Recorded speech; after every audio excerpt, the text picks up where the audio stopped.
ओम जा कुंदेन्दु तुषारहार धवला जा शुभ्रवस्त्रावृता जा वीणावरदंड मंडितकरा जा श्वेत पद्मासना जा ब्रह्माच्युत शंकर प्रभृति देवै सदा वंदिता सा मा पातु सरस्वती भगवती निशेष जड्यापहा निशेष जड्यापहा। ओम गुरु गोविंदाय नमः। हरि ओम। प्रिय सज्जन वृंद, आजिर এই भागवत प्रश्नोत्तर पावन परिसर को आपण मानक स्वागत जनाऊँ।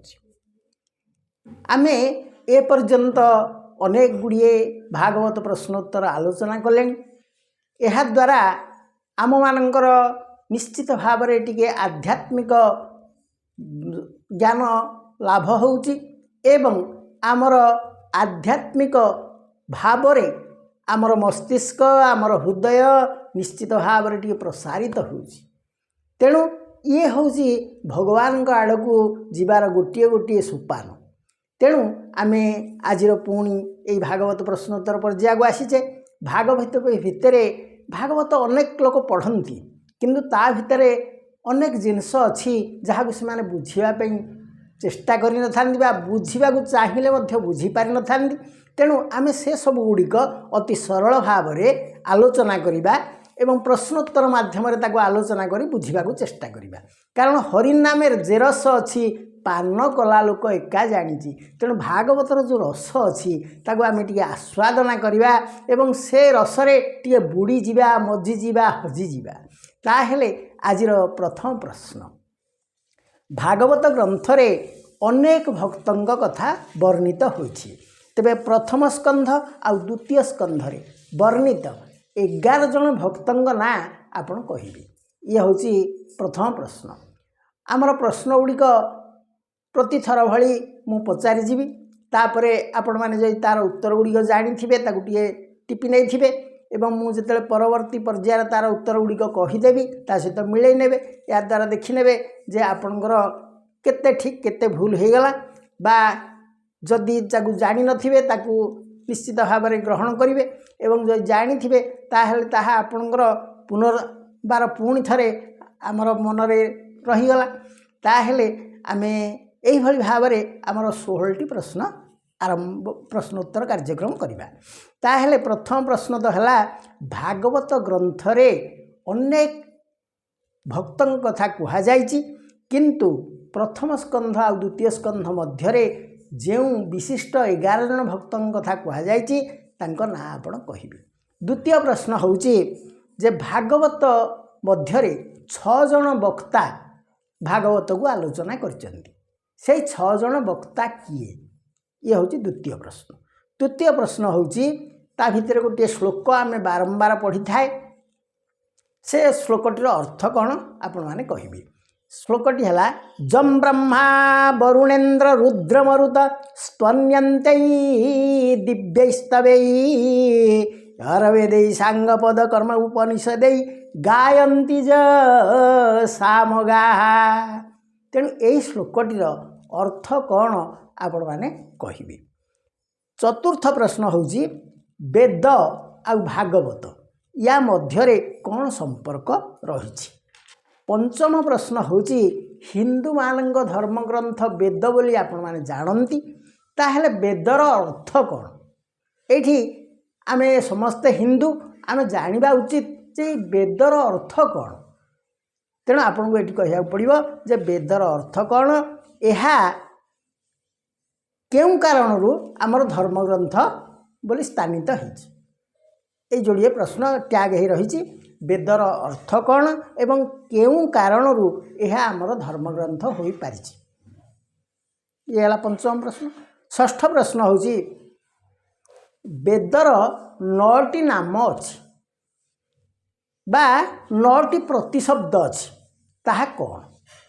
जमती आम सूर्यंकर अनेक गुड़िए प्रतिशब्द जानीचे रवि बा दिनकर दीनबंधु बा यही आम जो जाचे दिनेश सबिता यही जमी सूर्यंकर अनेक गुड़िए ना रही से भाव आपण वेदर कौन कौन सब ना रही कहे एवं से 9टी ना कहवाक पड़ो वेदर 9टी उपनाम बा प्रतिशब्द रही आपण कहे।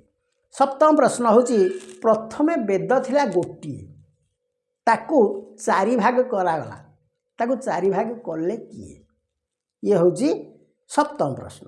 अष्टम प्रश्न होची 4 वेदर नाम कौन। नवम प्रश्न होची केउ वेद यही जो 4टी वेद आपन कहिबे यही 4 वेद मध्यरु केउ वेदटी 2 भाग रे विभक्त हला ताकू आपन कहिबे। नवम प्रश्न। दशम प्रश्न होची भागवतम को श्रवण पठन पूजन और दर्शन कले समस्त पाप नष्ट हुए बोली कहा जाए कहीं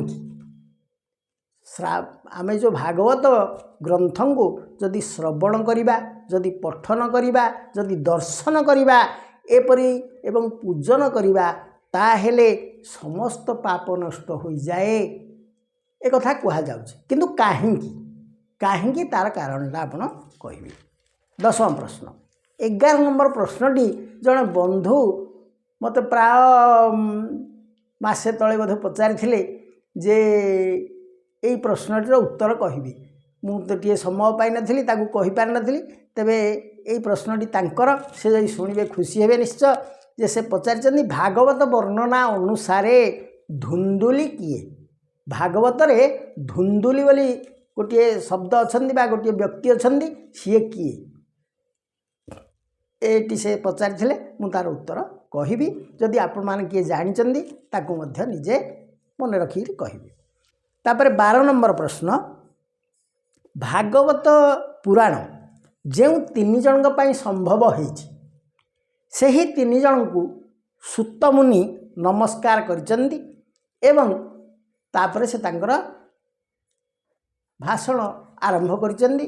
जो 88,000 मुनि आसी सूत मुनि के पचारि सनकादि सबू मुनि जे आमको टिके बतई दिंतु कलिजुग तो आसीगला आम केमती कौन चलू। तापर जिते सूत एक कथाटी कहवा पूर्वर से भागवतर जो महान 3 जन अच्छी तांकु से प्रणाम कर भागवत वर्णना कर से 3 जन किए। तापर 13 नंबर प्रश्न होची व्यासंग पुत्र होचंदी शुकदेव एक कथा आपण माने जानती तेबे वेदव्यास और शुकदेवंग मध्यरे सबुठारु अधिक संयमी निर्विकार एवं स्थिरचित्त किए। व्यासदेव एवं शुकदेव तांको 2 जन मध्यरु किए अधिक निर्विकार स्थिरचित्त एवं संयमी बोली भागवत प्रमाण करती। यह 13 नंबर प्रश्न। 14 नंबर प्रश्न होची जे घरर आपण समस्त घर भितर गोटे ठाकुर घर कर घरर ठाकुर घर केउं दिगरे करिबा उचित ये हूँ 14 नंबर प्रश्न। 15 नंबर प्रश्न होची ठाकुर घरर दिग जदि आपण जानिचंती ताहेले ठाकुर को कोई दिगरे बसेबे ठाकुर को केउं दिगरे आपण बसेबे बा ठाकुर आस्थान केउं दिगरे रहिबो एटा होची 15 नंबर प्रश्न। एवं 16 नंबर प्रश्न होची घरर उत्तर दिगरे केउं देवता अवस्थान करती एही दिगर घरर एही दिगरे आमे को जिनस रखिबा यह 16 नंबर प्रश्न। तेणु यहीपरि भाव में 16टी प्रश्न आपण पई दिया जायछि तार उत्तर आमे परवर्ती पर्यायर आलोचना करिबा। तेबे यही जो प्रश्नोत्तर कार्यक्रम आमे करूचे या द्वारा आमर लाभ कौन होउची ना आमे निश्चित भाव में टिके भगवान को कथा आलोचना करुचंती कारण यही जो मनटी आमर अच्छी ये सबु बेले अस्थिर चंचल एवं चिंतामग्न एटा हेलानी सेटा ये जो एठिक जीवी सेठिक जीवी एटा करी सेटा करी एमती विभिन्न जंजाल भितर आमे प्रकृत रे जंजालग्रस्त हो जाइए। तेणु ताकू टिके शांति दवा ତାକୁ ଟିକେ ରେଷ୍ଟ ବା ବିଶ୍ରାମ ଦେବା ପାଇଁ ଆମର ଏଇ ଆଧ୍ୟାତ୍ମିକ ଆଲୋଚନାଟା ସାହାଯ୍ୟ କରିଥାଏ। ଆପଣ ଦେଖନ୍ତୁ, ଗୋଟେ କୀର୍ତ୍ତନ ଭିତରେ ଆପଣ କିଛି ସମୟ ବସିଯାଆନ୍ତୁ ବା ଗୋଟେ କେଉଁଠି ହରିନାମ ଚାଲିଛି ସେଇଠି କିଛି ସମୟ ବସିଯାଆନ୍ତୁ, ଦେଖିବେ ମନରେ ଗୋଟେ ଦିବ୍ୟ ଶାନ୍ତି ସୃଷ୍ଟି ହେଉଛି। କାରଣ ଏଠି ଘରର ଜଞ୍ଜାଳ ଆଉ କିଛି ମନେ ପଡ଼ୁନି। ତେଣୁ ଆପଣ ଯଦି ପ୍ରତ୍ୟହ 10 ମିନିଟ୍ରୁ ଅଧଘଣ୍ଟା ମଧ୍ୟରେ ଟିକେ ଆଧ୍ୟାତ୍ମିକ ଚିନ୍ତା କରିବେ, ଟିକେ ଆଧ୍ୟାତ୍ମିକ କଥା ଶ୍ରବଣ କରିବେ, ତାହେଲେ ଆପଣଙ୍କ ମନ ସ୍ଥିର ଏବଂ ସେ ଚଞ୍ଚଳ ଆଉ ହେବ ନାହିଁ, ସ୍ଥିର ହୋଇ ରହିଯିବ। ସେ ଯେଉଁ ବ୍ୟସ୍ତ ବିବ୍ରତ ହୋଇଯାଉଛି, ତେଣୁ ସେ ଶାନ୍ତ ହୋଇଯିବ। ଶାନ୍ତ ହେଲେ ଲାଭ କ'ଣ ହେବ? ଏବେ ଡାକ୍ତରମାନେ ମଧ୍ୟ ଜାଣିଛନ୍ତି ବା ସେମାନେ ଗବେଷଣା କରି ଜାଣିଛନ୍ତି, ଗୋଟିଏ ଅଶାନ୍ତ ମନ ଅତ୍ୟଧିକ ରୋଗକୁ ଆମନ୍ତ୍ରଣ କରିଥାଏ, କିନ୍ତୁ ଶାନ୍ତ ମନ ନିଶ୍ଚିତ ଭାବରେ ନିରୋଗ ରହିଥାଏ। ତେଣୁ ଏଇ ମନକୁ ଆପଣ ଶାନ୍ତ କରିବା ପାଇଁ ଚେଷ୍ଟା କରନ୍ତୁ, ତାକୁ ଚଞ୍ଚଳ କରନ୍ତୁ ନାହିଁ ଏବଂ ଟିକେ ଆଧ୍ୟାତ୍ମିକ ଆଲୋଚନା କରନ୍ତୁ। କାରଣ ଭଗବାନଙ୍କର ଆଶୀର୍ବାଦ ଯଦି ମିଳେ, ତାହେଲେ ଯେଉଁଟା ଆମେ ଭାବୁଥିବା ଅସମ୍ଭବ କଥାକୁ ସେ ସମ୍ଭବ କରିଦେଇ ପାରନ୍ତି। ଏଇ ମା ସରସ୍ୱତୀଙ୍କ କଥା ଦେଖନ୍ତୁ, ମା ସରସ୍ୱତୀ ମଧ୍ୟ ସେ ମୂର୍ଖକୁ ପଣ୍ଡିତରେ ବି ପରିଣତ କରିଦିଅନ୍ତି। ମହାମୂର୍ଖ ଯିଏ ଥିବ, ଅଜ୍ଞାନ ଥିବ, ତାକୁ ସେ ଜ୍ଞାନର ଭଣ୍ଡାର ପ୍ରଦାନ କରିଦେବେ। ତାହେଲେ ଏମିତି ଗୋଟେ କାହାଣୀ ହେଉଛି କାଳିଦାସଙ୍କ କାହାଣୀ, ଯାହା ଆପଣମାନେ ଅଳ୍ପ ବହୁତ ଜାଣିଥିବେ। ତେବେ ସେଇ କାଳିଦାସଙ୍କ କଥା ହେଉଛି କ'ଣ ନା, ଉଜ୍ଜୟିନୀ ରାଜ୍ୟରେ ବିଦ୍ୟୁତ୍ତମା ବୋଲି ଜଣେ ବା ତାଙ୍କୁ ବିଦ୍ୟାବତୀ କେତେକ କହନ୍ତି, କିନ୍ତୁ ବିଦ୍ୟୁତ୍ତମା ପ୍ରକୃତରେ ତାଙ୍କ ନାଁ। ସେ ଥିଲେ ମହାପଣ୍ଡିତା। ଉଜ୍ଜୟିନୀରେ ଯେଉଁ ରାଜକନ୍ୟା ଜଣକ ଥିଲେ ତାଙ୍କ ନାଁ ହେଉଛି ବିଦ୍ୟୁତ୍ତମା ଏବଂ ସେ ହେଉଛନ୍ତି ମହାପଣ୍ଡିତା। ସଂସ୍କୃତରେ ତାଙ୍କର ଅଖଣ୍ଡ ପାଣ୍ଡିତ୍ୟ ଜ୍ଞାନ ଥିଲା ଏବଂ ସେ ଗୋଟିଏ ସର୍ତ୍ତ ରଖିଥିଲେ ଯେ ଯେଉଁ ବ୍ୟକ୍ତି ମୋତେ ଶାସ୍ତ୍ର ଆଲୋଚନାରେ ପରାସ୍ତ କରିଦେବେ, ମୁଁ ତାଙ୍କୁ ବିବାହ କରିବି। ନହେଲେ କାହିଁକି ନା ସେ ଚାହୁଁଥିଲେ ତାଙ୍କର ଯିଏ ସ୍ୱାମୀ ହେବେ ସେ ତାଙ୍କଠାରୁ ଅଧିକ ପଣ୍ଡିତ ହୋଇଥିବା ଦରକାର। ତେଣୁ ସେ କହିଲେ ଯେ ଶାସ୍ତ୍ର ଆଲୋଚନା ହେବ, ଯିଏ ମୋଠୁ ହାରିଯିବ ସେ ଏଠୁ ଚାଲିଯିବ, କିନ୍ତୁ ଯିଏ ମୋତେ ଜୟ କରିବେ ସେ ମୋତେ ବିବାହ କରିବେ। ଏମିତି ହେଲା। ବହୁ ପଣ୍ଡିତ ଆସି ପହଞ୍ଚିଲେ, କିନ୍ତୁ ସେମାନେ ସମସ୍ତେ ହାରିଗଲେ। କେହି ବିଦ୍ୟୁତ୍ତମାଙ୍କୁ ଜୟଲାଭ କରିପାରିଲେ ନାହିଁ। ତାଙ୍କ ପ୍ରଶ୍ନ ସେ ଯେଉଁ ପଚାରୁଥିଲେ ତାର ସଠିକ୍ ଉତ୍ତର କେହି ଦେଇପାରିଲେ ନାହିଁ। ତେଣୁ ଅନେକ ତ ଫେରିଗଲେ, କିନ୍ତୁ କେତେକ ପଣ୍ଡିତ ସେ ଟିକେ ଅପମାନ ଅନୁଭବ କଲେ ଏବଂ ମନେ ମନେ ଗୋଟେ ପ୍ରତିଶୋଧ ପରାୟଣ ହେଇ ସେ କହିଲେ, ୟାଙ୍କ ସହିତ ଗୋଟେ ମୂର୍ଖକୁ ବାହାଘର କରିଦେବା, ଚାଲ ଗୋଟେ ମୂର୍ଖ ଖୋଜିବା। ଇଏ ଭାରି ପଣ୍ଡିତରେ ସମସ୍ତଙ୍କୁ ହରଉଛନ୍ତି। ଏ କଥା ଚିନ୍ତା କରି ସେମାନେ ଯେତେବେଳେ ଯାଉଥିଲେ, ଗୋଟିଏ ଜଙ୍ଗଲ ପ୍ରଦେଶରେ ଗଲାବେଳେ ସେମାନେ ଦେଖିଲେ ଯେ ଜଣେ ବ୍ୟକ୍ତି ଯେଉଁ ଡାଳରେ ବସିଛି ତାର ମୂଳକୁ ହାଣୁଛି। ତେଣୁ ସେମାନେ ଦେଖିଲେ ଯେ ୟାଠୁ ଆଉ ମୂର୍ଖ ତ ବୋଧେ ମିଳିବାନି, କାରଣ ଇଏ ଯେଉଁଠି ଡାଳଟା ହାଣୁଛି ସେଇ ତା ମୂଳଟାକୁ ହାଣି ଦେଉଛି, ତା ଯେଉଁଠି ବସିଛି ତା ମୂଳକୁ ହାଣିଲାଣି ମାନେ ଇଏ ତ ତଳେ ପଡ଼ିବ ଏବଂ ଆଘାତ ପ୍ରାପ୍ତ ହେବ। ତେଣୁ ସେ କହିଲେ ନା, ୟାଠୁ ମୂର୍ଖ ଆଉ କେହି ମିଳିବେନି। ତେଣୁ ସେ କହିଲେ, ଭାଇ ଆସ ତଳକୁ ଟିକେ, ଆଉ ତୁମକୁ ଚାଲ ଯିବ ସ୍ୱୟଂବର ସଭା, ରାଜକନ୍ୟା ତୁମକୁ ବିବାହ କରିବି। ରାଜକନ୍ୟା ମୋତେ ବିବାହ କରିବେ, ମୁଁ ତ କିଛି ବି ଜାଣିନି, କ'ଣ କରିବି, ସେଠି ଯାଇ କ'ଣ ହେବ ନା, ସେ ତୁମକୁ କେତେ ଗୁଡ଼ିଏ ପ୍ରଶ୍ନ ପଚାରିବେ, କିନ୍ତୁ ଆମେ କହିବୁ ଯେ ତୁମେ ହେଉଛ ମୌନୀ, ତୁମେ କିଛି କଥାବାର୍ତ୍ତା କରିପାର ନା। ତେଣୁ ସେ ତୁମକୁ ଠାରିକିରି ପଚାରିବେ, ତୁମେ ଯାହା ପାରିବ ଠାରିକିରି ଉତ୍ତର ଦେଇଦେବ, ଆଉ କ'ଣ ନା। ଆଚ୍ଛା ଠିକ୍ ଅଛି। ତେଣୁ ସେ ତାଙ୍କ ସାଙ୍ଗରେ ଗଲେ। ତାଙ୍କୁ ସେମାନେ ବି ଭଲ କହିଲେ, ଭଲ ଖାଇବ, ଭଲ ପିନ୍ଧିବ, ଭଲ ରହିବ, କାହିଁକି ଚାଲ, ଏମିତି ବିଭିନ୍ନ ପ୍ରଲୋଭନା ଦେଖେଇ କାଳିଦାସଙ୍କୁ ନେଇଗଲେ। କାଳିଦାସ ପ୍ରକୃତରେ ଭାରି ମୂର୍ଖ ଥିଲେ, କିଛି ଜ୍ଞାନ ତାଙ୍କର ନଥିଲା ଏବଂ ଆଦୌ ସେ ପାଠ ପଢ଼ିନଥିଲେ। ତେଣୁ ସେ ତାଙ୍କୁ ନେଇକରି କିନ୍ତୁ ତାଙ୍କୁ ଟିକେ ବଦଳେଇ ଦେଲେ ତାଙ୍କ ରୂପ। ତାଙ୍କୁ ରୂପ ବଦଳେଇ ଦେଇ କହିଲେ, ଇଏ ଜଣେ ମୌନୀ ସନ୍ନ୍ୟାସୀ ଆସିଛନ୍ତି, ବଡ଼ ସଂସ୍କୃତ ପଣ୍ଡିତ ଏବଂ ଇଏ ଶାସ୍ତ୍ର ଆଲୋଚନା କରିପାରିବେ, କିନ୍ତୁ ସେ ମୌନୀ, ସେ କିଛି କହିବେ ନାହିଁ, ମୌନ ବ୍ରତ ଅବଲମ୍ବନ କରିଛନ୍ତି। ତେଣୁ ତାଙ୍କର ଆଉ 2-4 ଦିନ ପରେ ମୌନ ବ୍ରତ ଭାଙ୍ଗିଯିବ, କିନ୍ତୁ ସେ ଏବେ ମୌନବ୍ରତରେ ଅଛନ୍ତି ଏବଂ ସେ ମଧ୍ୟ ସମସ୍ତ ପ୍ରଶ୍ନ ଉତ୍ତର ଆଲୋଚନା କରିବାକୁ ସକ୍ଷମ ଅଛନ୍ତି। ରାଜକୁମାରୀ ରାଜି ହେଲେ ଏବଂ ସେ ଗୋଟିଏ ଆସନରେ ବସିଲେ, ରାଜକୁମାରୀ ଗୋଟିଏ ତାଙ୍କ ସାମ୍ନାରେ ଆସନରେ ବସିଲେ। ତାହେଲେ ରାଜକୁମାରୀ ତାଙ୍କୁ ପ୍ରଥମ ପ୍ରଶ୍ନ ପଚାରିଲେ, ଗୋଟିଏ ଆଙ୍ଗୁଠି ତାଙ୍କୁ ଦେଖାଇଲେ। ରାଜକୁମାରୀଙ୍କ ଉଦ୍ଦେଶ୍ୟ ଏକ ବ୍ରହ୍ମ, ୟାର ଉତ୍ତର କ'ଣ? ତେଣୁ ଇଏ କିନ୍ତୁ କାଳିଦାସ ମନରେ ଭାବିଲେ କ'ଣ, ଗୋଟେ ଆଙ୍ଗୁଠି ଦେଖାଇଲେଣି ମୋ ଆଖି ଆଡ଼କୁ ଲକ୍ଷ୍ୟ କରିକି, ତାହେଲେ ମୋ ଆଖିଟାକୁ ଫୁଟେଇ ଦେବେ ନା କ'ଣ? ଗୋଟେ ଆଖି ଫୁଟେଇ ଦେବେ? ସେ ଯଦି ତୁମେ ଗୋଟେ ଆଖି ଯଦି ଫୁଟେଇ ଦେବ ତାହେଲେ ମୁଁ ଦୁଇ ଆଖି ଫୁଟେଇ ଦେବି, ଆଉ ମୁଁ କ'ଣ ଛାଡ଼ିବି କି? କହି ସେ ଦୁଇଟି ଆଙ୍ଗୁଠି ଦେଖାଇଲେ। ରାଜକୁମାରୀ ଥିଲେ ଜ୍ଞାନୀ ପଣ୍ଡିତା, ସେ କହିଲେ ଆରେ ଇଏ ତ ଠିକ୍ ବୁଝିଗଲେ, ଏକ ବ୍ରହ୍ମ ଦ୍ୱିଜା ନାସ୍ତି, ଦୁଇଟା ନାହାନ୍ତି। ତେଣୁ ସେ ବୁଝିଗଲେ ତାହେଲେ ଇଏ ଦୁଇ ବୋଲି ଦେଖାଉଛନ୍ତି, ବା ଦୁଇ ବିର ଅର୍ଥ ଆହୁରି ଗୋଟେ ଅଛି ଯେ ଏକ ବ୍ରହ୍ମ ହେଲେ କ'ଣ ହେବ, ପ୍ରକୃତି ଏବଂ ପୁରୁଷ ଯୋଗରେ ଏ ସୃଷ୍ଟି ଅଗ୍ରଗତି କରେ। ତେଣୁ ସେ କହିଲେ ଇଏ ତ ଦୁଇ ପ୍ରକାର କଥା, ତାହେଲେ ମୋତେ ଉତ୍ତର ଦେଇପାରୁଛନ୍ତି, ଠିକ୍ ଅଛି, ତାଙ୍କର ଜ୍ଞାନ ଠିକ୍ ଅଛି। ତାପରେ ରାଜକୁମାରୀ ସେଠୁ ତାଙ୍କୁ ପଚାରିଲେ, ହାତ ଦେଖାଇଦେଲେ, ପାଞ୍ଚ ଆଙ୍ଗୁଠି ଯାକ ଏମିତି ଦେଖାଇଦେଲେ।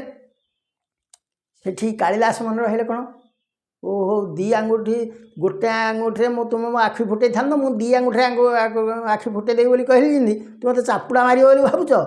ଆଚ୍ଛା, ତେଣୁ ସିଏ କହିଲେ ତୁମେ ଚାପୁଡ଼ା ମାରିବାକୁ ଚାହିଁଲେ ମୁଁ ତୁମକୁ ବିଧା ମଧ୍ୟ ମାରି ଦେଇପାରିବି।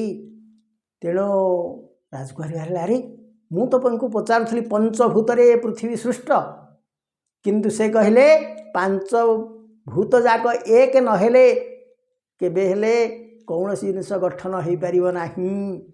ସୃଷ୍ଟିଟା ପାଞ୍ଚଭୂତକୁ ନେଇକରି ଏକ ହେଇଯାଏ ନା। ଆଉ ଗୋଟିଏ ମଣିଷ ଦେହରେ ପଞ୍ଚଭୂତ ଅଛି, ଏ ପୃଥିବୀରେ ପଞ୍ଚଭୂତ ଅଛି। ତେଣୁ ସବୁ ପାଞ୍ଚଭୂତ ଯାକ ଯଦି ମିଶିବେ ତାହେଲେ ଗୋଟିଏ ସୃଷ୍ଟି ହୋଇପାରିବ। ରାଜକୁମାରୀ ଖୁବ୍ ଖୁସି ହେଇଗଲେ, କହିଲେ ଅତି ସୁନ୍ଦର ଉତ୍ତର। କାରଣ ସେ ତ ନିଜେ ଜ୍ଞାନୀ, ସେ ସବୁ ବୁଝି ଯାଉଛନ୍ତି, କିନ୍ତୁ କାଳିଦାସ ତାଙ୍କ ଭାବରେ ସେ ଉତ୍ତର ଦେଉଛନ୍ତି। ଯାହା ହଉ, କାଳିଦାସଙ୍କ ସହିତ ତାଙ୍କର ବିବାହ ହୋଇଗଲା। ତାପରେ ତାଙ୍କର ଯେତେବେଳେ ଉଭୟ ଭେଟାଭେଟି ହେଲେ ରାତ୍ରି ଅର୍ଦ୍ଧ, ସେତେବେଳେ କାଳିଦାସଙ୍କୁ ପରୀକ୍ଷା କରିବା ପାଇଁ ସେ ବିଦ୍ୟୁତ୍ତମା ପଚାରିଲେ କ'ଣ ବୋବଉଛି। ସେ ସମୟରେ ଗୋଟିଏ ଓଟ ବୋବଉଥିଲା। ତେଣୁ ସେ ପଚାରିଲେ କହ ରବତୀ। କାଳିଦାସ ତ ବିଶେଷ କିଛି ଜାଣନ୍ତିନି, ତଥାପି ସିଏ କହିଲେ ନାଇଁ ଉଷ୍ଟ ରବତୀ। ଆରେ ଉଷ୍ଟ କହୁଛ କ'ଣ ନା, ନାଇଁ ନାଇଁ ଉଟ୍ର ରବତୀ।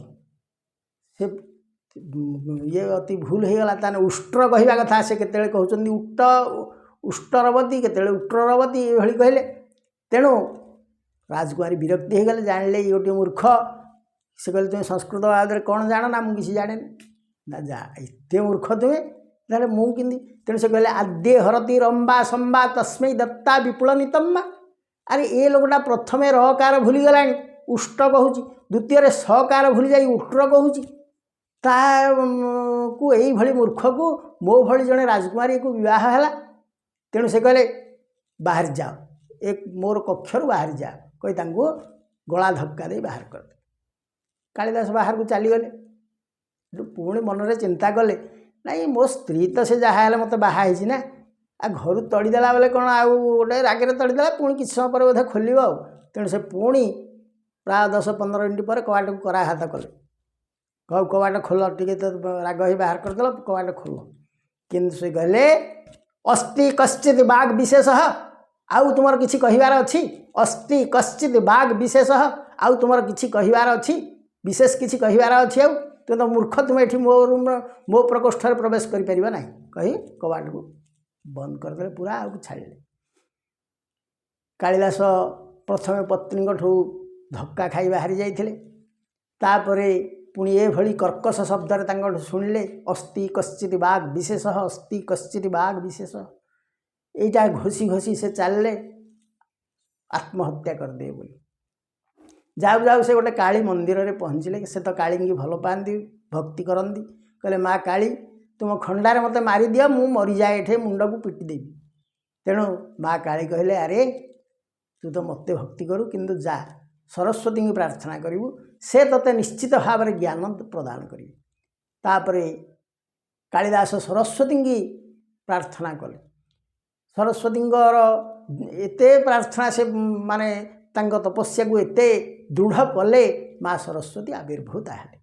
ଏବଂ ସେ କହିଲେ ତୋର ତ ଭାଗ୍ୟରେ ନାହିଁ ପାଠ, ମୁଁ କ'ଣ କରିବି? ନା ନା ମୋତେ ନିଶ୍ଚିତ ଭାବରେ ଜ୍ଞାନ ଦିଅ, କାରଣ ଏଇ ଜ୍ଞାନ ପାଇଁ ମୋର ସମସ୍ତ ସମ୍ମାନ ଚାଲିଗଲା। ମୁଁ ମୋର ମୂର୍ଖ ହେଇଥିଲି, ଭଲ ଥିଲି, କିନ୍ତୁ ଏମିତି କାହିଁକି ମୁଁ ଅପଦସ୍ଥ ହେଲି? ତେଣୁ ମୋତେ ଜ୍ଞାନ ଦିଅ, ବୁଦ୍ଧି ଦିଅ, ମୁଁ କେମିତି କ'ଣ କରିବି? ମା ସରସ୍ୱତୀ କହିଲେ ଠିକ୍ ଅଛି, 7 ଜନ୍ମ ପରେ ତୋର ଜ୍ଞାନ ଲାଭ ହେବ ବୋଲି ମୁଁ ଜାଣୁଛି, ତେଣୁ ମୁଁ ଗୋଟିଏ ସରୋବର ତିଆରି କରୁଛି। ମା ସରସ୍ୱତୀଙ୍କ କୃପାରୁ ସାଙ୍ଗେ ସାଙ୍ଗେ ଗୋଟିଏ ସରୋବର ତିଆରି ହେଲା ଏବଂ ସେଥିରେ ସେ କହିଲେ 7 ଥର ବୁଡ଼ ଦେଇ ଆସ। ଅର୍ଥ, ମୁଁ ସେଇ ସରୋବର ରୂପରେ ତୋତେ 7 ଥର ଜନ୍ମ ଦେବି ଏବଂ ତାପରେ ତୋର ଜ୍ଞାନ ଜାଣି ହେବ।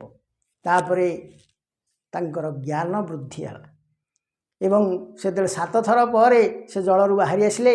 ମା ସରସ୍ୱତୀଙ୍କର ସେ ବନ୍ଦନା କଲେ। ମା ସରସ୍ୱତୀ ଖୁସି ହେଲେ, କହିଲେ ହଉ, ତ କ'ଣ ତୋ ମନରେ ଅଛି? ନା ମନରେ ଆଉ ଅଛି କ'ଣ? ଅସ୍ତି କଶ୍ଚିତ୍ ବାଗ୍ ବିଶେଷ, ଅସ୍ତି କଶ୍ଚିତ୍ ବାଗ୍ ବିଶେଷ, ମୋ ସ୍ତ୍ରୀ କହିଥିଲା। ତେଣୁ ତାଙ୍କର ସେଇ ଯେଉଁ ଚିନ୍ତାଧାରା ରହିଲା, ସେଥିରେ ସେ ଅସ୍ଥିରେ ଲେଖିଲେ କୁମାର ସମ୍ଭବ।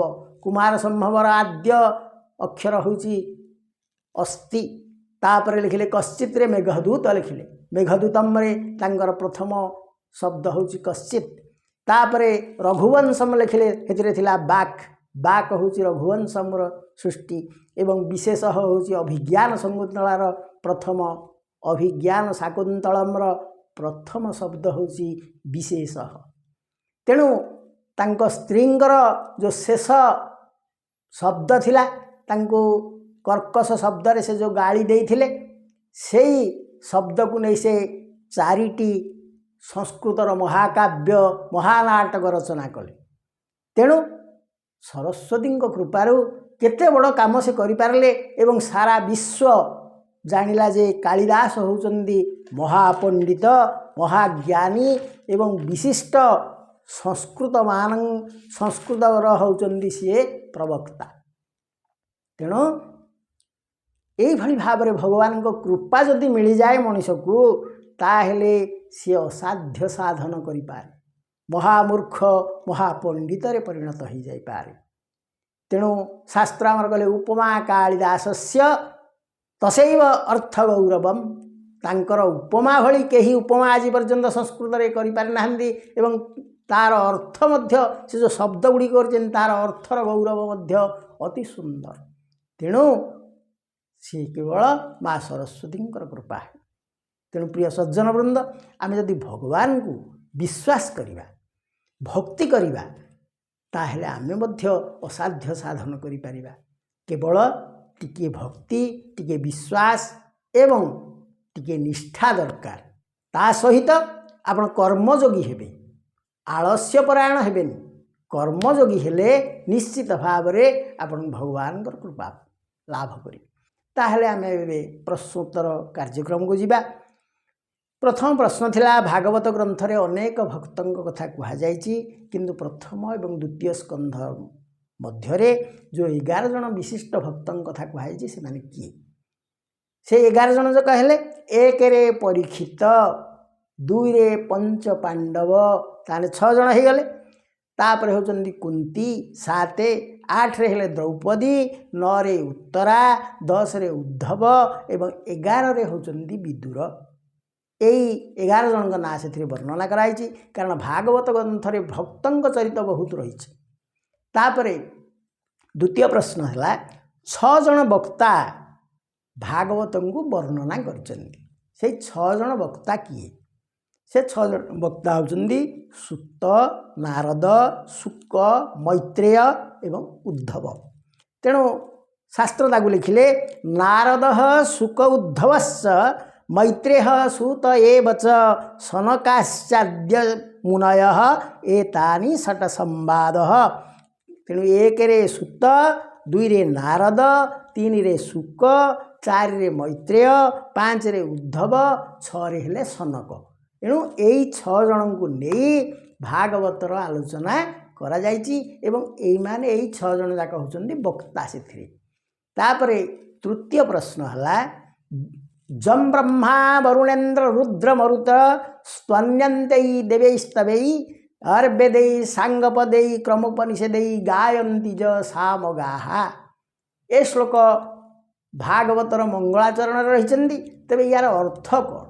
यार अर्थ होचंदी जहांकु ब्रह्मा वरुण रुद्र इंद्र मरुत प्रभृति देवता माने दिव्य स्तोत्र द्वारा स्तुति करती एवं जहांक महिमा सामवेद रे उल्लेख रही एवं जो माने सामवेद गायन करती से माने गाई थांती से ही भगवान विष्णु को आमे बारंबार प्रणाम करूछु।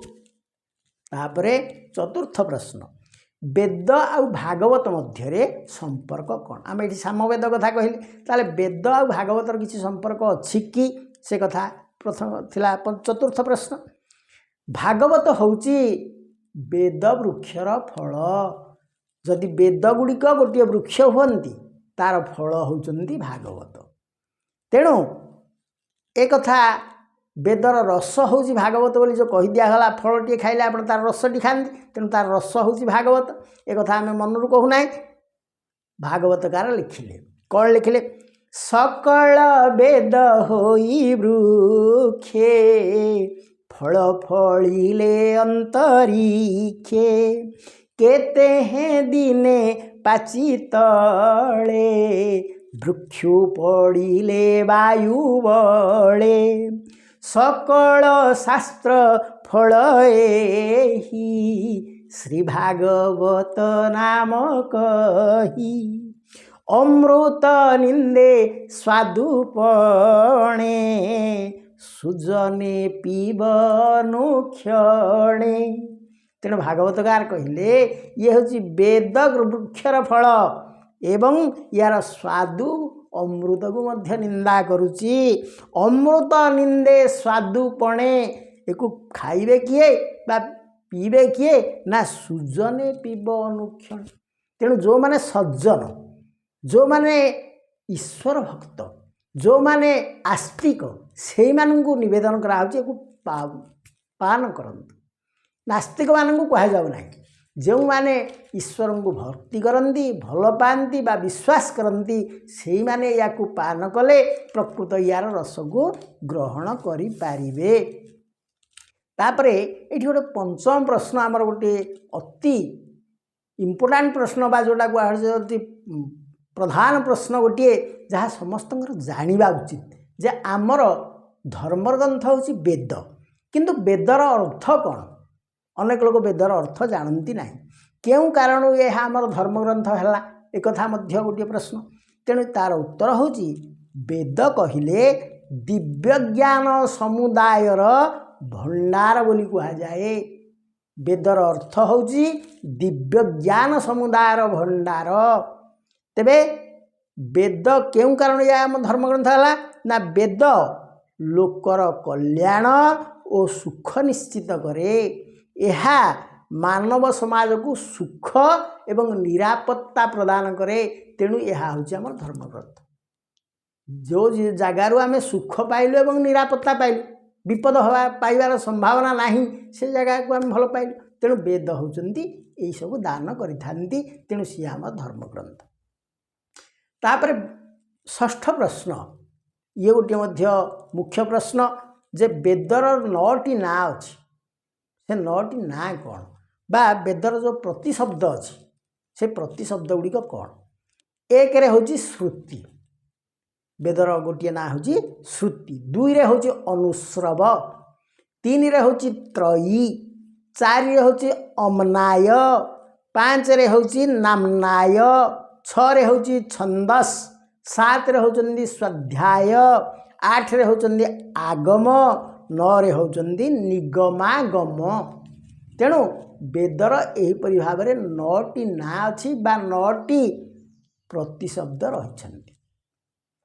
ताहले प्रथमे वेद गोटे थिला, जेतले ब्रह्मा ताकू सृजना करथिले वेद लिखिथिले ता गोटे थिला, ताकू 4 भाग कले किए ना वेदव्यास, ताकू 4 भाग करदेले।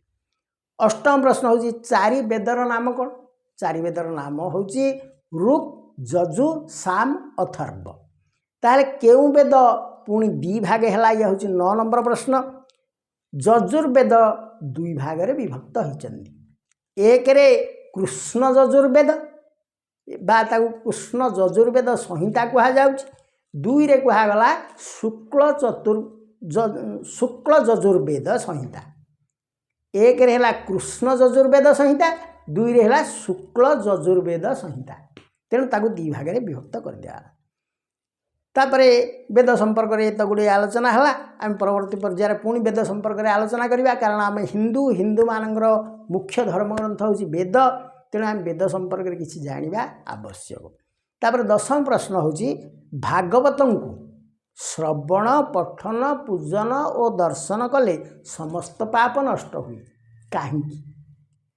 ଶାସ୍ତ୍ରକାର ବା ବିଭିନ୍ନ ପାଲାରେ ଗାୟକମାନେ ବା ବିଭିନ୍ନ ପ୍ରବଚକମାନେ କହୁଛନ୍ତି ଭାଗବତ ଆପଣ ଯଦି ଶ୍ରବଣ କରିବେ, ପଠନ କରିବେ, ପୂଜନ କରିବେ ବା ତାଙ୍କୁ ଦର୍ଶନ ବି କଲେ ଆପଣଙ୍କର ମହାପୁଣ୍ୟ ହେବ ଏବଂ ବହୁତ ପାପ ଖଣ୍ଡନ ହୋଇଯିବ। କାରଣ କ'ଣ? କାରଣ ହେଉଛି ଭାଗବତ ହେଉଛନ୍ତି ଭଗବାନଙ୍କର ବାଙ୍ଗ୍ମୟ ରୂପ ବା ଶବ୍ଦ ରୂପ। କାରଣ ଯେତେବେଳେ ଭଗବାନ ଶ୍ରୀକୃଷ୍ଣ ଏ ସଂସାରକୁ ତ୍ୟାଗ କରିବାକୁ ନିଷ୍ପତ୍ତି ନେଲେ, ଯଦୁବଂଶ ଧ୍ୱଂସ ହୋଇଗଲା ଏବଂ ତାପରେ ସେ ଶିଆଳି ଲଟା ତଳରେ ଯାଇ ଉପବେଶନ କଲେ, ସେତେବେଳେ ଉଦ୍ଧବ ତାଙ୍କୁ କହିଲେ ପ୍ରଭୁ ଆପଣ ଏ ପୃଥିବୀ ଛାଡ଼ି ଯାଆନ୍ତୁ ନାହିଁ।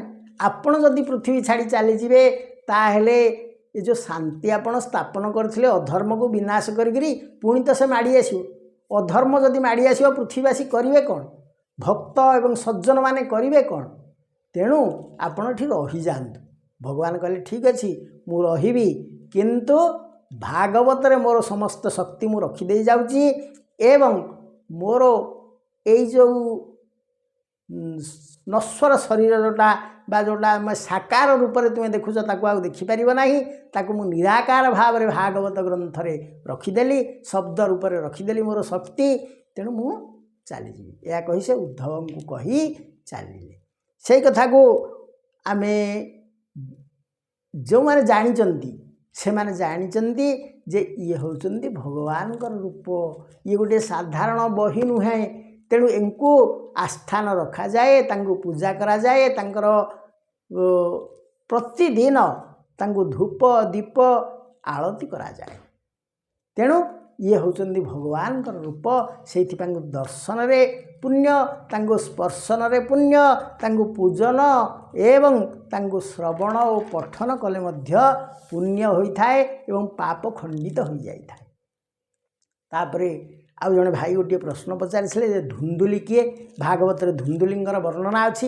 ଅବଶ୍ୟ ଆମେ ସେ ପର୍ଯ୍ୟନ୍ତ ଯାଇନାହେଁ, ତଥାପି ତାଙ୍କର ପ୍ରଶ୍ନର ଉତ୍ତର ଦେବା ପାଇଁ ମୁଁ ତାଙ୍କୁ କହିବାକୁ ଯାଉଛି ଯେ ପ୍ରାଚୀନ କାଳରେ ତୁଙ୍ଗଭଦ୍ରା ନଦୀ ତଟରେ ଆତ୍ମଦେବ ନାମରେ ଜଣେ ବ୍ରାହ୍ମଣ ରହୁଥିଲେ। ସେ ଧୁନ୍ଦୁଲି ବୋଲି ଜଣେ ବ୍ରାହ୍ମଣୀଙ୍କୁ ବିବାହ କରିଥିଲେ ଏବଂ ସେ ସୁନ୍ଦରୀ ଥିଲେ ସତ, କିନ୍ତୁ ଅତ୍ୟନ୍ତ କଳହପ୍ରିୟା ଥିଲେ। ତେଣୁ ଯଦି ଜଣେ ସୁନ୍ଦରୀ ରମଣୀ କଳହପ୍ରିୟା ହୋଇଯାନ୍ତି ତାହେଲେ ତାଙ୍କର ସବୁକିଛି ଶୂନ, ସେ 100ରୁ 0 ପାଇଲା ଭଳିଆ ହୋଇଯାନ୍ତି। କାରଣ କଳହ ହେଉଛି ସମଗ୍ର ପରିବାରକୁ ବର୍ବାଦ କରିଦିଏ। ତେବେ ସେ ଯାହା ହେଉ ସେ କଳହପ୍ରିୟା ଥିଲେ, ତାଙ୍କର ପିଲାପିଲି ଆଦୌ ନଥିଲେ। ତେଣୁ ଆତ୍ମଦେବ ମନରେ ବହୁତ ଦୁଃଖ ପାଉଥିଲେ ଯେ ତାଙ୍କର ପିଲାଟିଏ ନାହିଁ। ସେଥିପାଇଁ ସେ ଦିନେ ଜଣେ ସନ୍ନ୍ୟାସୀଙ୍କୁ ଭେଟିଥିଲେ ଏବଂ ସେ ସନ୍ନ୍ୟାସୀ ଗୋଟିଏ ସିଦ୍ଧ ଫଳ ତାଙ୍କୁ ପ୍ରଦାନ କରିଥିଲେ ଏବଂ କହିଲେ ଏହା ତୁମ ପତ୍ନୀକି ନେଇ ଦେଲେ ସେ ଯଦି ଖାଆନ୍ତି ତାଙ୍କର ଗୋଟିଏ ଦିବ୍ୟ ସନ୍ତାନ ଜାତ ହେବ। ତେଣୁ ଆତ୍ମଦେବ ସେ ଫଳ ଟିକେ ନେଇ ପତ୍ନୀକି ଦେଲେ। ମାତ୍ର ଧୁନ୍ଦୁଲି କଳହପ୍ରିୟା ଥିଲେ, ଅହଙ୍କାରୀ ଥିଲେ ଏବଂ ସେ ସ୍ୱାର୍ଥପର ଥିଲେ। ସେ କହିଲେ ମୁଁ ଯଦି ସନ୍ତାନ ଜନ୍ମ ଦେବି ହେଲେ ଭଲ ଜିନିଷ ଖାଇପାରିବି ନାହିଁ, ମୋର ଶାରୀରିକ ପୀଡ଼ା ହେବ, ମୁଁ ଏତେ କଥା କାହିଁକି କରିବି। ସେ ତାକୁ ନେଇ ଗାଈକି ଖାଇବାକୁ ଦେଇଦେଲେ ଏବଂ ନିଜେ ତାଙ୍କର ଭଉଣୀ କହିଲେ ତୋର ଯେଉଁ ପୁଅଟି ହେବ ମୋତେ ଦେଇଦେବୁ, ମୁଁ କହିବି ଏଇଟା ମୋର ପୁଅ ହେଲା। କହି ମିଛରେ ତାଙ୍କ ପେଟରେ କପଡ଼ା ବାନ୍ଧି ସିଏ ଦେଖେଇଲେ ଗର୍ଭବତୀ ହେଲେ ବୋଲି। ତେବେ ସେ ଯାହା ହେଉ ତାଙ୍କର କିନ୍ତୁ ଗାଈଠାରୁ ଗୋଟିଏ ପିଲା ଜନ୍ମ ହେଲା। ତା ନାଁ ହେଉଛି ଗୋକର୍ଣ୍ଣ ଏବଂ ସେ ହେଉଛନ୍ତି ମହାଜ୍ଞାନୀ। ତାଙ୍କ ନାଁ ଗୋକର୍ଣ୍ଣ କାହିଁକି ନା ତାଙ୍କର କାନ ଯୋଡ଼ିକ ଗାଈର କାନ ଭଳି ଥିଲା। ତେଣୁ ତାଙ୍କ ନାଁ ଗୋକର୍ଣ୍ଣ। ଯାହା ହେଉ ସେ ଅତ୍ୟନ୍ତ ଜ୍ଞାନୀ ସିଦ୍ଧ ପୁରୁଷ ଥିଲେ। ମାତ୍ର ଧୁନ୍ଦୁଲିଙ୍କର ଯେଉଁ ପୁଅଟି ତାଙ୍କ ଭଉଣୀଠୁ ସେ ଆଣିକରି କହିଲେ ଏଇଠି ମୋ ପୁଅ ବୋଲି, ତା ନାଁ ଥିଲା ଧୁନ୍ଦୁକାରୀ ଏବଂ ସେ ଅତ୍ୟନ୍ତ ଦୁଷ୍ଟ ଏବଂ ନାସ୍ତିକ ପିଲା ଥିଲା। ତାଠାରୁ ବହୁ ଦଣ୍ଡ ପାଇ ଧୁନ୍ଦୁଲିଙ୍କର ଅନ୍ତିମ ଜୀବନ ବଡ଼ ଦୁଃଖରେ କଟିଲା। ଇଏ ହେଲା ଧୁନ୍ଦୁଲିଙ୍କ କାହାଣୀ। ତାପରେ ଆମର ଯେତେବେଳେ ଭାଗବତ ଗ୍ରନ୍ଥ ସୁତମୁନି ଆରମ୍ଭ କରୁଛନ୍ତି କହିବା ପାଇଁ, ତା ପୂର୍ବରୁ ସେ 3 ଜଣଙ୍କୁ ନମସ୍କାର କରିଛନ୍ତି, ଯେଉଁମାନେ କି ହେଉଛନ୍ତି ଭାଗବତର ସ୍ରଷ୍ଟା ଏବଂ ଭାଗବତ ଯାହାଙ୍କ ଯୋଗୁଁ ଆଜି ସାକାର ରୂପ ପାଇଛନ୍ତି, ସେଇ 3 ଜଣଙ୍କୁ ସେ ନମସ୍କାର କରିଛନ୍ତି। ସେ 3 ଜଣ କିଏ? ଇଏ ଥିଲା ଆମର ପ୍ରଶ୍ନ। ତେବେ ସେ ଯେଉଁ 3 ଜଣଙ୍କୁ ନମସ୍କାର ହେଇଛନ୍ତି ସେ ହେଉଛନ୍ତି ସରସ୍ୱତୀ, ନରନାରାୟଣ ବ୍ୟାସଦେବ ଏବଂ ଭଗବାନ ନାରାୟଣ। ଏଇ 3 ଜଣଙ୍କୁ ସେ ନମସ୍କାର କରିଛନ୍ତି। ଏକଥା ଆମେ କହୁନାହୁଁ, ବହିରେ ଭାଗବତକାର ଲେଖିଛନ୍ତି। ସେ ଲେଖିଛନ୍ତି ଭାଗବତରେ କ'ଣ ଲେଖିଛନ୍ତି? ଅଖିଳ ବେଦର ଯେ ସାର, ଯେ ଅନୁଭବ ଆପଣାର, କହିଲେ ପୁରାଣର ସାର, ତାହାଙ୍କୁ ମୋର ନମସ୍କାର। ଭାରତୀ ନର ନାରାୟଣ, ଯେ ଗ୍ରନ୍ଥ ସଂସାର ତାରଣ, ଉଦିତ କଲେ ଏ ସଂସାରେ, ନମଇ ତାହାଙ୍କ ପୟରେ। ତେଣୁ ଭାରତୀ, ନାରାୟଣ ଏବଂ ଏ ଗ୍ରନ୍ଥକୁ ଯିଏ ଉଦିତ କଲେ ଅର୍ଥ ବ୍ୟାସଦେବ, ଏଇ 3 ଜଣଙ୍କୁ ସେ ପ୍ରଣାମ କରିଛନ୍ତି। ଭାରତୀ ହେଲେ ସରସ୍ୱତୀ, ନାରାୟଣ ଶ୍ରୀକୃଷ୍ଣ ରୂପରେ ସେ ନର ରୂପ ଧାରଣ କରିଥିଲେ ଏବଂ ଏ ଗ୍ରନ୍ଥର ସ୍ରଷ୍ଟା, ଉଦିତ କଲେ ଏ ସଂସାର ବ୍ୟାସଦେବ। ଠିକ୍ ଅଛି। ତାପରେ 13 ନମ୍ବର ପ୍ରଶ୍ନ ହେଉଛି ବ୍ୟାସଦେବଙ୍କ ପୁତ୍ର ହେଉଛନ୍ତି ଶୁକଦେବ। ତେବେ ଏଇ ଯେଉଁ ବାପ ପୁଅ 2 ଜଣ, ବ୍ୟାସଦେବ ହେଉଛନ୍ତି ବେଦବ୍ୟାସ ଏବଂ ଶୁକଦେବ ହେଉଛନ୍ତି ବ୍ରହ୍ମଚାରୀ। ତେବେ ଏଇ 2 ଜଣଙ୍କ ଉଭୟ ମଧ୍ୟ ଜ୍ଞାନୀ, ଉଭୟ ପଣ୍ଡିତ। ତାଙ୍କ ଭିତରୁ କିଏ ଅଧିକ ସଂଯମୀ, ନିର୍ବିକାର ଏବଂ ସ୍ଥିର ଚିତ୍ତ? ଏକଥା ଆପଣଙ୍କୁ କହିବାକୁ ପଡ଼ିବ। ତାର ଉତ୍ତର ହେଉଛି ଶୁକଦେବ ହେଉଛନ୍ତି ବ୍ୟାସଦେବଙ୍କ ଠାରୁ ଅଧିକ ସଂଯମୀ, ସ୍ଥିର ଚିତ୍ତ, ନିର୍ମଳ ହୃଦୟ ଏବଂ ସଂଯମୀ ଓ ନିର୍ବିକାର। ତାହେଲେ କାହିଁକି ଏକଥା କୁହାଗଲା? ନା ଭାଗବତରେ ଏକଥା ବର୍ଣ୍ଣନା ରହିଛି। କାରଣ ଦେବକନ୍ୟାମାନେ ଯେତେବେଳେ ବସନ ଶୂନ୍ୟ ଶୁକଦେବଙ୍କୁ ଦେଖିଲେ, ସେତେବେଳେ ସେମାନେ ସ୍ନାନ କରୁଥିଲେ ଏବଂ ସେହି ଓଦା ବସ୍ତ୍ରରେ ସେମାନେ ଶୁକଦେବଙ୍କୁ ସମ୍ମାନ ଦେବା ପାଇଁ ବା ପ୍ରଣାମ ଜଣାଇବା ପାଇଁ ସ୍ନାନାଗାର ବା ତାଙ୍କର ଯେଉଁ ପୁଷ୍କରିଣୀରେ ସ୍ନାନ କରୁଥିଲେ, ସେଠାରୁ ଓଦା ବସ୍ତ୍ରରେ ଦୌଡ଼ି ଆସୁଥିଲେ ତାଙ୍କୁ ପ୍ରଣାମ କରିବା ପାଇଁ। ମାତ୍ର ଏହି ସମୟରେ ବ୍ୟାସଦେବ ତାଙ୍କ ପଛେ ପଛେ ଆସୁଥିଲେ। ତାଙ୍କୁ ଦେଖି ପୁନଶ୍ଚ ସେମାନେ ଜଳରେ ପ୍ରବେଶ କରିଗଲେ। ଏକଥା ବ୍ୟାସଦେବଙ୍କୁ ଖରାପ ଲାଗିଲା। ବ୍ୟାସଦେବ କହିଲେ, ମୁଁ ତ ବୃଦ୍ଧ, ତୁମେ ମୋର ଯୁବକ ପୁତ୍ରକୁ ଦେଖି ସ୍ନାନ ସ୍ଥଳରୁ ଓଦା ବସ୍ତ୍ରରେ ଦୌଡ଼ି ଆସୁଥିଲ, ଅଥଚ ମୋତେ ଯେମିତି ଦେଖିଲ କାହିଁକି ଜଳରେ ପଶିଗଲ? ତାର ଉତ୍ତରରେ ଦେବକନ୍ୟାଗଣ କ'ଣ କହିଲେ? ସେମାନେ କହିଲେ ଯାହା ଭାଗବତକାର ଲେଖିଛନ୍ତି, ବୋଲନ୍ତି ବ୍ୟାସ ମୁଖ ଚାହିଁ, ସଂସାରେ ତାଙ୍କ ହୃଦ ନାହିଁ, ସ୍ତ୍ରୀ ପୁରୁଷ ନ ଜାଣନ୍ତି, ସମସ୍ତ ଏକ ଭାବ ଚିନ୍ତି, ତୁମ୍ଭେ ଯେ ବୋଲ ଆମ୍ଭେ ବୃଦ୍ଧ, ବିଷୟ ରସେ ତୁମ୍ଭେ ଶ୍ରଦ୍ଧ, ତୁମ୍ଭେ ଯେ ବୋଲ ଆମ୍ଭେ ବୃଦ୍ଧ, ବିଷୟ ରସେ ତୁମ୍ଭେ ଶ୍ରଦ୍ଧ, ଏ ଘେନି ହୋଇ ଲୁଅନ୍ତର, ଆମ୍ଭର ଦୋଷ କ୍ଷମା କର।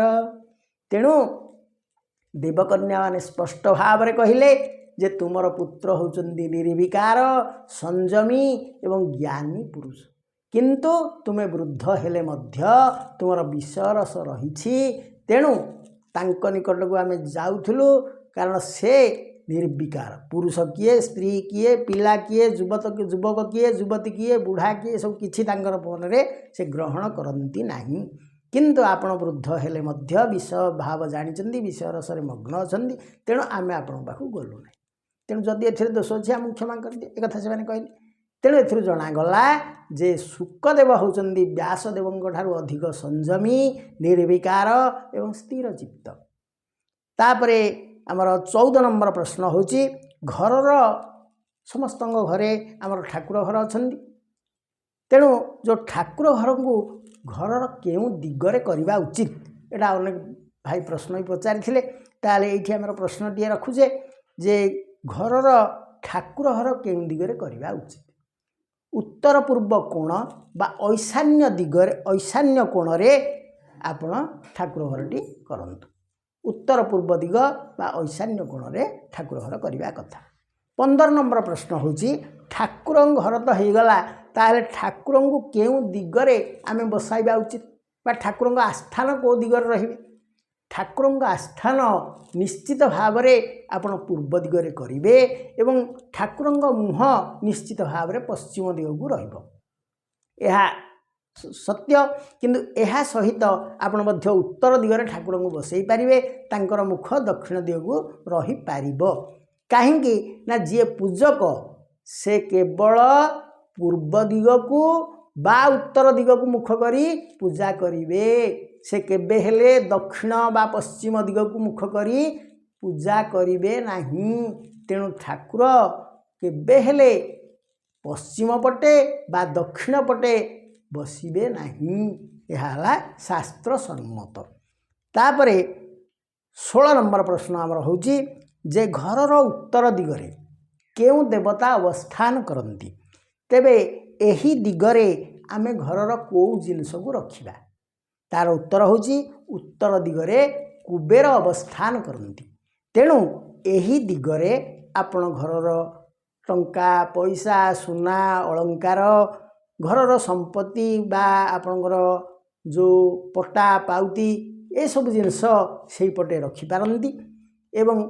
यह रखिले अत्यंत शुभ कारण कुबेर होचंदी उत्तर दिगर अधिष्ठाता ताहेले प्रिय सज्जन वृंद आज प्रश्नोत्तर कार्यक्रम ये सरी जाइए तेणु आमर ये प्रश्नोत्तर कार्यक्रम जदि आपन को भल लगी थाए ताहेले आपनकर स्नेहर सूचना स्वरूप आपण आमको टिके लाइक करदेवे सांग साथी बा छोट छोट पिलांग पाखु याकु शेयर करदेवे आउ आपणकर जदि किछि मतामत थाए ताकु मध्य आपण उल्लेख करिवे एवं आपण जदि आम चैनल को सब्सक्राइब करि नाहंदी ताकु टिके सब्सक्राइब करदेवे ए सब द्वारा आमे आउ टिके उत्साहित हेबो एवं गोटे नुआ पुणी गोटे प्रश्नोत्तर कार्यक्रम तैयारी करिया पई आउ टिके उत्साहित हेई आपण प्रेरणा पाइबो जय जगन्नाथ।